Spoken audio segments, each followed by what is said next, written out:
नमस्कार प्रिय विद्यार्थियों,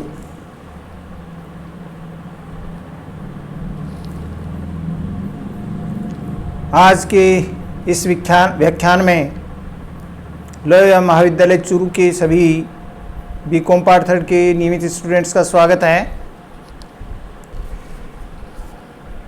प्रिय विद्यार्थियों, अपना ये जो व्याख्यान है, ये व्याख्यान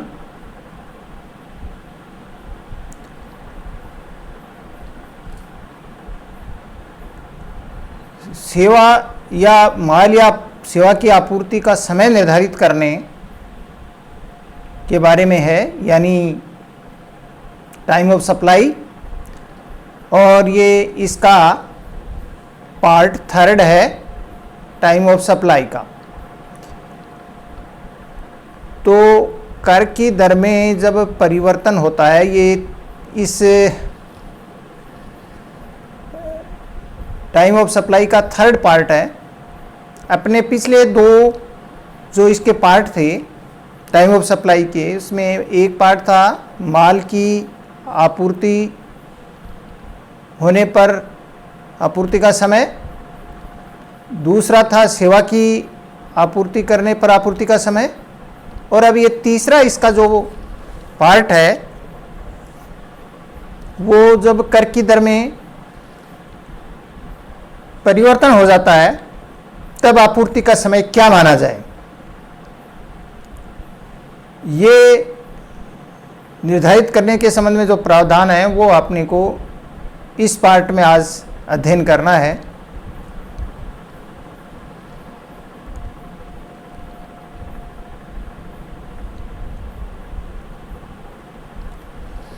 यहाँ एक प्रश्न ये उत्पन्न होता है,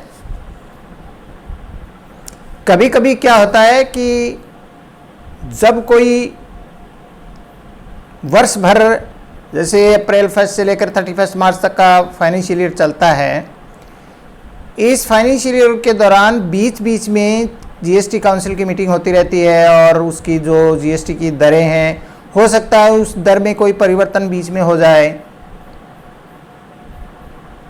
तो जब दर में परिवर्तन हो जाता है तो वहाँ पर एक ये स्थिति उत्पन्न होती है कि जिस डेट को दर में परिवर्तन हुआ,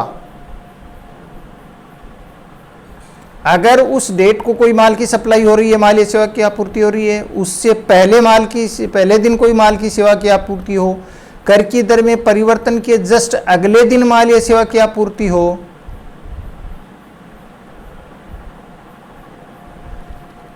सकता है कि पेमेंट या भुगतान पहले दिन हो जाए या बाद में दूसरे दिन हो। बीजक जारी करने का काम आपूर्ति होने से पहले हो जाए, बाद में हो। कर की दर में परिवर्तन से पहले आपूर्ति कर दी, कर की दर में परिवर्तन के बाद में आपूर्ति की गई, बीजक पहले जारी किया गया या भुगतान पहले किया गया। कंडीशन कोई सी भी हो सकती है। तो यहाँ कुछ इंपॉर्टेंट बातें हैं जो अपने को ध्यान में रखनी है कि जिस डेट को टैक्स में चेंज हुआ रेट में, वो डेट बहुत इंपॉर्टेंट हुई, नंबर 1। दूसरी बात अपने को क्या ध्यान में रखनी होती है कि माल या सेवा की जो आपूर्ति है वो उस डेट में परिवर्तन से पहले की है या उसके बाद में आपूर्ति की गई है। तो आपूर्ति की जो तिथि है वो इंपॉर्टेंट हुई, आपूर्ति की तिथि इंपॉर्टेंट हुई, change of tax rate important हुई, डेट। तीसरी बात जो बीजक जारी हुआ वो किस डेट को हुआ और पेमेंट किस डेट को हुआ। ये 4 इंपॉर्टेंट डेट्स अपने को ध्यान में रखते हुए अलग अलग परिस्थिति में हमें पता लगाना पड़ेगा कि उसका समय जो है टाइम ऑफ सप्लाई क्या माना जाए, और उसके ऊपर टैक्स की जो रेट है वो पुरानी वाली लगे या नई वाली लगे। जैसे मैंने आपको बताया, ये चारों सिचुएशन आपको ध्यान में रखनी है। क्या? Date of change, date of supply of goods और सर्विसेज, तीसरा डेट ऑफ इनवॉइस, और चौथा date of receipt of payment. ये चारों डेट्स अपने को ध्यान में रखनी है और उसके बाद ही अपने को आगे की कार्रवाई के बारे में ये डेट सबसे पहले अपने दिमाग में फिक्स होनी चाहिए।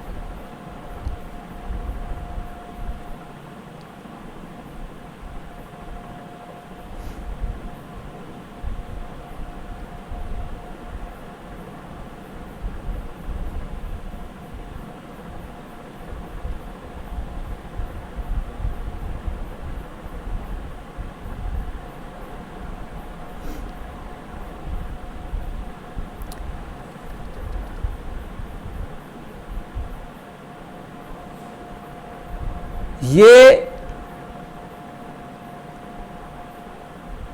सबसे पहले अपन इस बात को लेते हैं,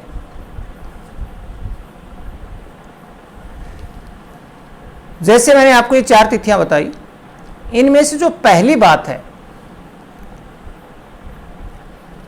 वो ये है कि जैसे इस पूरे इस प्रावधान को जो है कर की दर में उसको अपन मुख्य रूप से 2 भागों में बांटते हैं। पहला ए, जब सप्लाई जो है वो कर की दर में परिवर्तन से पहले करती थी, सप्लाई कर की दर में परिवर्तन से पहले ही हो चुकी थी, तो ऐसी स्थिति में आपूर्ति का समय क्या निर्धारित किया जाए। अब जब आपूर्ति पहले निर्धारित कर दी थी तो यहां पर अपने को सबसे पहला फैसला तो यह करना है कि जो डेट ऑफ सप्लाई है वो date of change in tax rate से पहले है क्या, तो वो अपने को पहले डिसाइड करना है। तो पहले वाली जो भी सप्लाई होगी वो हम डिसाइड कर लिया कि हाँ ये पहले की सप्लाई है।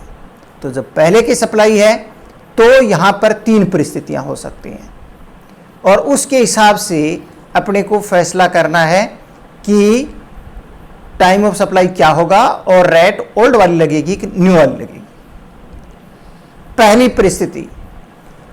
परिस्थिति ये हो सकती है कि सप्लाई तो उसने पहले कर दी लेकिन बीजक बाद में बनाया और भुगतान भी बाद में ही किया।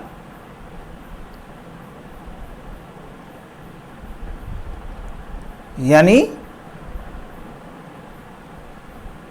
भुगतान भी बाद में किया और बिल भी बाद में बनाया, दोनों ही काम उसने बाद में किए। तो इसका मतलब क्या हुआ कि जो चेंज हुआ है उसके बाद की ये जो 2 तिथियां हैं उनमें से जो पहली तिथि होगी वही टाइम ऑफ सप्लाई होगी। और चूंकि कर की दर में परिवर्तन के बाद के दोनों काम हैं तो नई दर से ही कर लगेगा।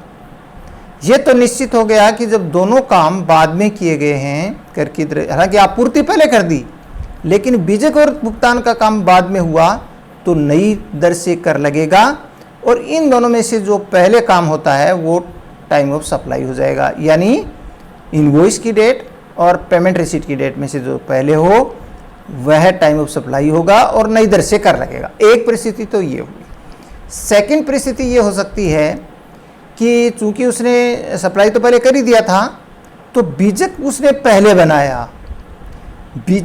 बनाया लेकिन भुगतान दर में परिवर्तन के बाद किया। बीजक पहले बनाया लेकिन भुगतान परिवर्तन की दर के बाद का किया, तो चूंकि पूर्ति पहले की है तो पुरानी दर से ही कर लगेगा। और टाइम ऑफ सप्लाई क्या होगा, टाइम ऑफ सप्लाई बीजक बनाने की तिथि होगी, बीजक की तिथि टाइम ऑफ सप्लाई होगी।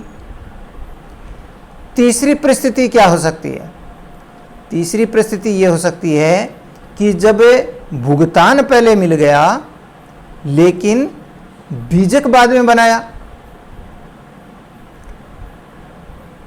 पहली सेकंड परिस्थिति अपन ने क्या ली थी कि बीजक पहले बनाया लेकिन भुगतान बाद में किया, तो बीजक की तिथि ले ली। और तीसरी कंडीशन ये है कि जब उसने भुगतान पहले किया लेकिन बीजक बाद में बनाया तो भुगतान की तिथि है वही आपूर्ति का समय होगा और पुरानी दर से ही कर लगेगा। कुल मिलाकर के क्या बात हुई? कुल मिला के ये बात हुई कि दोनों ही परिस्थितियों में ये जो मतलब पहले अगर आपूर्ति कर देता है तो पुरानी दर से कर लगता है, और पहले वाला जो समय होता है वही आपूर्ति का समय होता है। लेकिन एक परिस्थिति ऐसी है जिसमें आपूर्ति पहले होने के बावजूद बाद वाली कर लगती है, और बाद वाला समय में से जो पहले होता है वही आपूर्ति का समय होता है। और वो परिस्थिति क्या होती है? जब दोनों काम यानी बीजक और भुगतान दोनों काम बाद में होते हैं, परिवर्तन की दर के बाद में होते हैं, तो ही नई दर से कर लगता है। अदरवाइज हर परिस्थिति में पुरानी दर से ही कर लगेगा। कोई सा भी एक काम अगर पुरानी दर वाले में हो गया, कोई सा भी एक काम पुरानी दर से हो गया यानी चेंज से पहले हो गया, भुगतान और बीजक में से कोई भी एक काम पहले हो गया तो पुरानी दर से कर लगता है, और पुराने वाला समय ही आपूर्ति का समय होगा। केवल एक परिस्थिति जो बता दी वो ये है कि जब दोनों काम बाद में होते हैं तो ही नई दर से कर लगता है। ये स्थिति है चेंज करने से पूर्व की।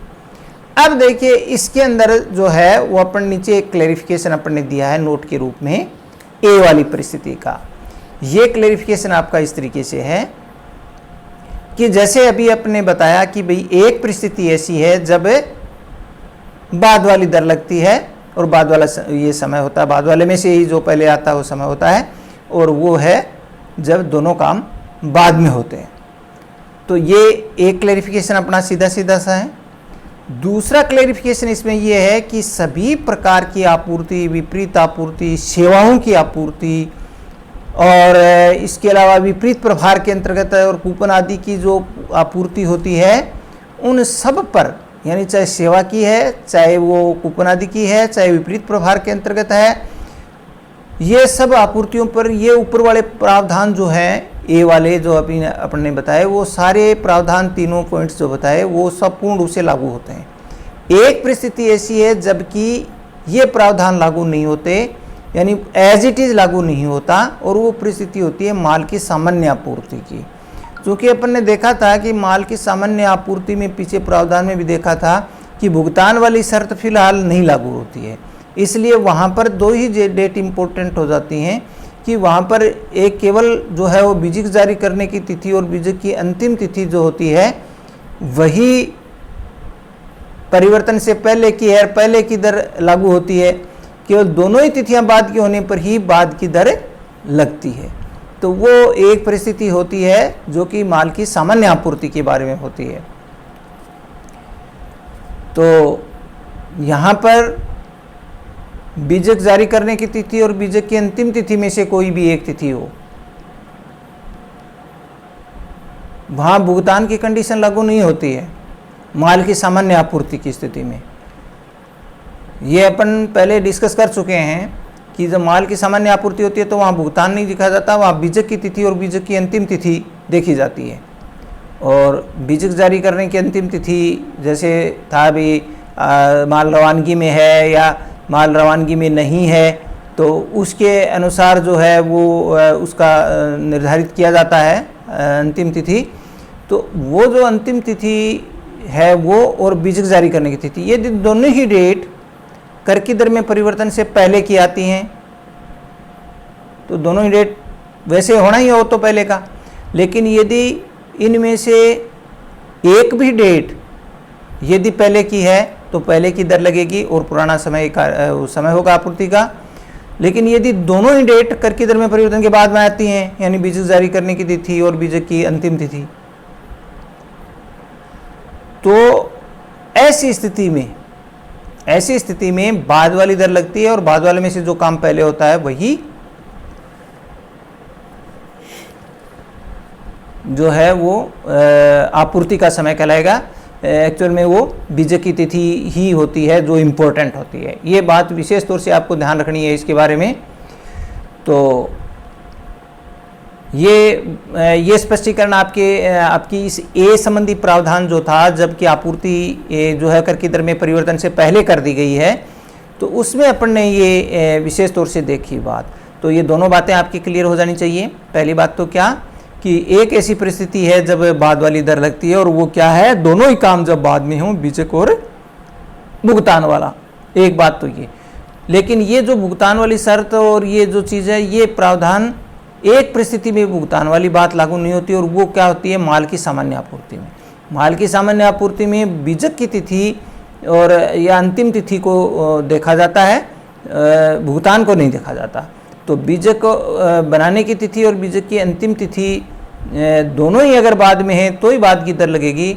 दोनों में से कोई भी एक तिथि पहले आ जाती है तो पहले वाली ही दर ही लगती है। तो ये बात तो आपकी इस परिस्थिति में हुई जबकि कर की दर में परिवर्तन